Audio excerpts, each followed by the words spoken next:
Guys have any questions for Coach for tomorrow's game against Virginia? Go ahead. Coach, why did you hit Phil? I wouldn't do that to Phil. He's better than that. He's not very athletic. He would have thought it would have happened outside, but apparently it's more dangerous in his house. Questions about Virginia?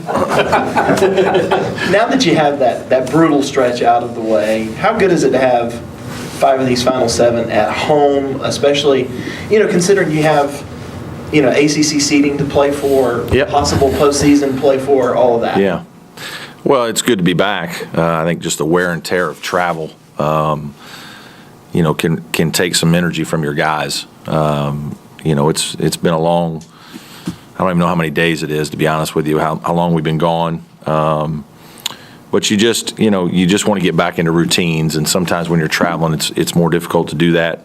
Certainly, it'll be nice for us to have a routine here down the stretch. We play 5 out of 7 at home. Hope to have good crowds at the games to, give us a great environment and give our guys a little extra juice. So we're excited about that, and certainly have our hands full with a very talented Virginia team here tomorrow. Is that the silver lining, that you get 5 out of the last 7 at home when you have to go to space like that? Yeah, I guess. That's what I was told by the office when I asked about it early in the season. And our guys did reasonably well. We certainly would have liked to have won the last game against Notre Dame. We had 2 opportunities to do that and couldn't finish. But I think our team improved over the course of the 3 weeks or whatever that we were gone. We certainly played some very good opponents in some difficult environments, and have now put ourselves in a position where we can play well down the stretch. We have a chance to do some good things for the season. What's the demeanor of the team right now, a couple days after that loss? Is there anybody stepping up to kind of keep everyone level-headed? I think it's okay.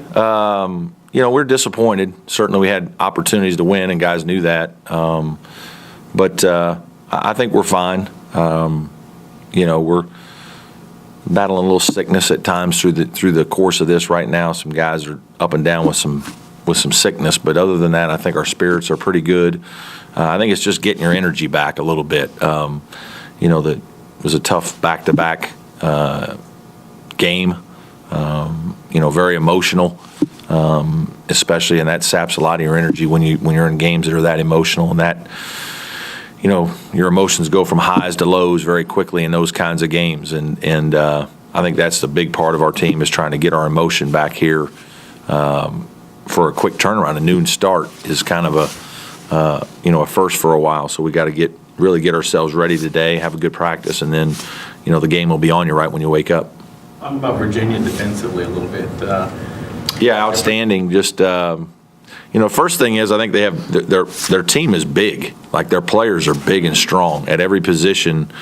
They're they have very good size, and they're older. They've got a lot of older players that play regularly, and so they're very intelligent. They don't get themselves out of position. They force you to make shots over top of them, which is challenging, and they usually keep you from getting one shot. And offensively, it matches their defense in that they don't turn the ball over, so you don't get a lot of chances in transition where you get them to cough the ball up and then go score. So obviously, it's a very good system. I have a lot of respect for Tony and the way they play. Is it a good thing to have one player on your team leading the team in scoring, rebounding, Yeah, I think it's good to have a good player, and it's good to have a go-to guy, no doubt about it. Certainly, we need some other guys to play more consistently well to be a really good team. I think you can't just have one guy that's doing everything all the time, and certainly KJ does a lot for this team. Other guys have different roles, and that's fine. But we need some guys to step up and make more shots. Guys got to make more shots. They can't be up and down like several of them have been this year. We got to have a little more consistency in play. I think Rod's been pretty consistent most nights, and we kind of know what we're getting from Rod. But some of the other guys have been inconsistent, and that can be problematic, especially late in games when you're trying to find more guys to help you score. A month or two ago, you mentioned how you were concerned the team might get tired. Yeah. The long stretch in the summer. Where are they? Yeah, I think it's still a concern. I think this is about the time when you would really start to feel it. And it's kind of a wearing effect, all of it, the mental as well as the physical. It's not just being physically worn out a little bit. I think it's just the mental grind of every game and some of the pressure that goes with it and the preparation. Because there's a lot of times, we'll be back in here tonight for an hour and 15 minutes watching film and walking through. And I think there's more that goes into it than people realize in terms of preparation. And so I think there's a lot of just mental stress too. And we have to be cognizant of that as a staff. But you also got to get, some amount of work in to get guys ready. We're a young enough team and an inexperienced enough team that,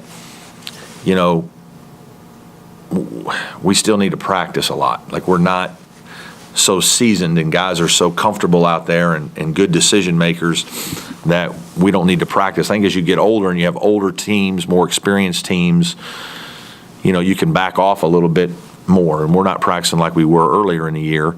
But we do need more practice time than most teams. In fact, we made some mistakes in the Notre Dame game that probably cost us defensively, and some of it was we didn't, it was such a quick turnaround. We really didn't have a chance to guard some things live that our guys that we tried to talk about and show and do half speed in a one-day prep, and our guys didn't really handle it as well. And, we almost need to do some things a little more live, and that means a little more practice time. I know you have said in the past that starting fives don't really mean a whole lot to you, more to us fans, whoever. Do you feel comfortable leaving Adonis with Rod and that? I don't know what I'm going to do exactly tomorrow. I might start DeMarcus. Might start Jordan Roper. I think Austin Ajukwa is starting to play better in practice and could get some minutes here. The other guys have just been, inconsistent at times. And Adonis has done some good things. He obviously didn't shoot the ball well the other night, but he defends well. He provides energy defensively, and he's another ball handler that with speed. So it's not all about him making shots. But, we certainly have to look at guys, and that's, it's been a little frustrating because it would be nice to settle into a certain five guys that you feel good about all the time, and they kind of start your games or whatever it is, and are the guys that you kind of settle into a rotation, and it's always going to be these 8 guys. But, guys have to play that way. They have to earn that. And we've been, we certainly have some guys that have done that, specifically Landry and KJ and Rod. Those guys have clearly played better, and JB at times. That other guard spot has just been a little more difficult for us to find a guy who's playing consistently well. KJ is such an enforcer on the offensive and defensive end, initiates and takes a lot of contact.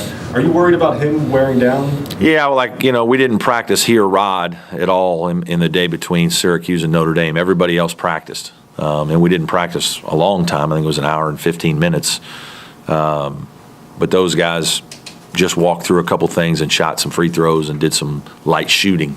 And obviously that's because of how many minutes they play. And certainly, KJ is one of those guys that we try to keep out of some things and save his legs and save his, save him for games as best we can. Rod, too, for that matter, a little bit. So, those are things we have to do. And, we did a little bit of it yesterday, and we'll try to do a little bit of it today. So, kind of a long-winded question, but talk about in the NFL or Major League Baseball, if a guy played in Chicago or Los Angeles, he would get more love. Do you think if a guy like KJ played on Tobacco Road or somewhere else, there might be a little bit more of a national?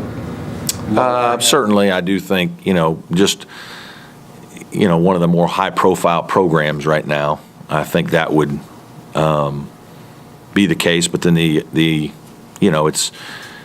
kind of like a recruiting question. Would he be the high-profile guy right there right now? There's be a lot of other high-profile guys that are with him right now. He's our high-profile guy, and some of that's because of our situation. And I do think he would get more, if he was at some of those programs, he would get more recognition because those teams are followed more closely.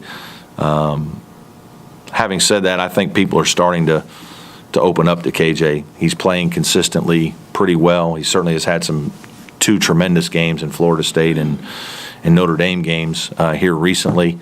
And I think that's just, he is a guy that last year averaged 10 points a game and probably wasn't on a lot of people's radar. And now he's earning what he's getting. And I think more teams are, gearing game plans for him. I think he's earning the respect he's getting and because of how well he's playing.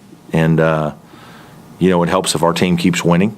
I think that helps. So certainly I think it's, double-edged sword, but I think people are opening up to KJ McDaniels and how good a player he is and the kind of numbers he's putting up. And we certainly are trying to promote him as much as possible every time I talk. For radio people of other teams or newspaper people or whenever I'm interviewed, one of the first things I say is I hope you pay attention to this kid and what he's been able to accomplish for our team and what kind of season he's had, because he's having a special year right now. Has he hit elite status, or he's one of the best players in the country, if not the conference?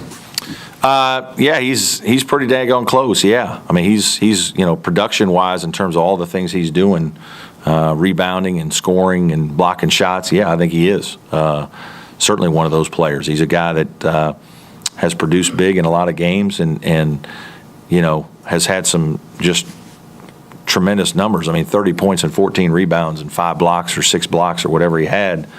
There's not a lot of guys that are doing that.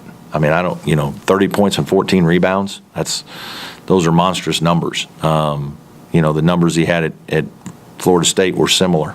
So I think, people can't help but see those. And I think if he continues to play at a high level, which we expect, he'll make all ACC.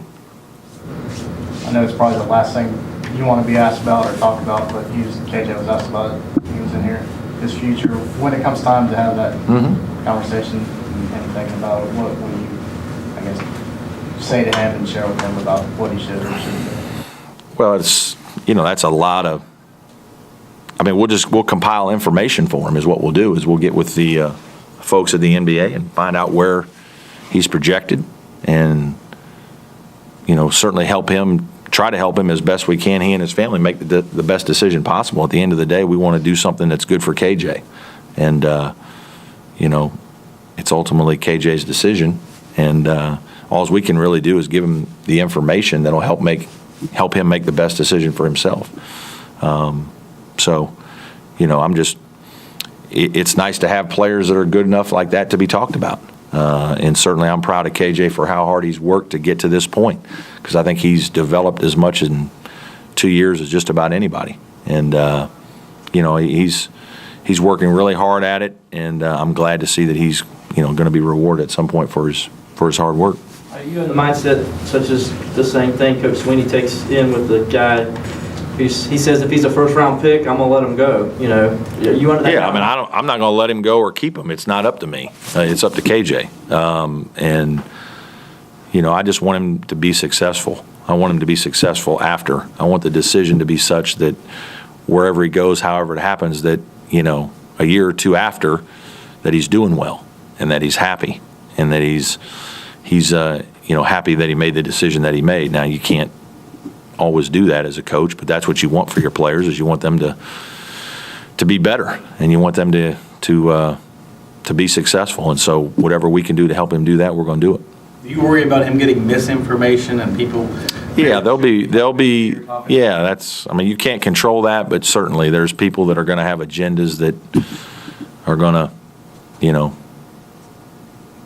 give him information that they think is better for them in some ways. So that's certainly part of it. But you're not going to stop all that. There's a lot of people involved.